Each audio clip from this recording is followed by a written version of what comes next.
আপনারা দেখতে পাচ্ছেন ছাদের উপরে কেমন লঙ্কা গাছ হয়েছে, তার সাথে ধনেপাতা গাছগুলো আছে। এখানে প্রত্যেকটা গাছে একদম লঙ্কা ভর্তি। এখানে এই গাছগুলোতেও লঙ্কা, তারপরে এখানে ধনেপাতা, এটা বেগুন গাছ মনে হচ্ছে, হ্যাঁ এপারেও লঙ্কা।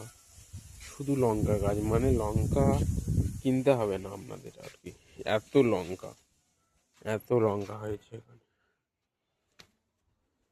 থোকা থোকা লঙ্কা, থোকা থোকা লঙ্কা হয়ে আছে। তো এরকম এগুলোকে ছাদের উপরে যে রেলিং আছে, রেলিংটাকে বাড়ানো হয়েছে, বাড়ানো, ওখানে মাটি দেওয়া হয়েছে। এছাড়া সবজির খোসা ওগুলো এখানে দেওয়া হয়, ফলে জৈব সারের অভাবও হয় না। এটা একটা বটবটি মনে হচ্ছে।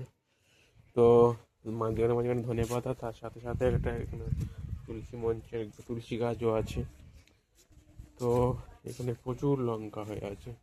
এখানেও দেখতে পাচ্ছেন আপনার লঙ্কা ভর্তি, লঙ্কা ভর্তি, লঙ্কা ভর্তি।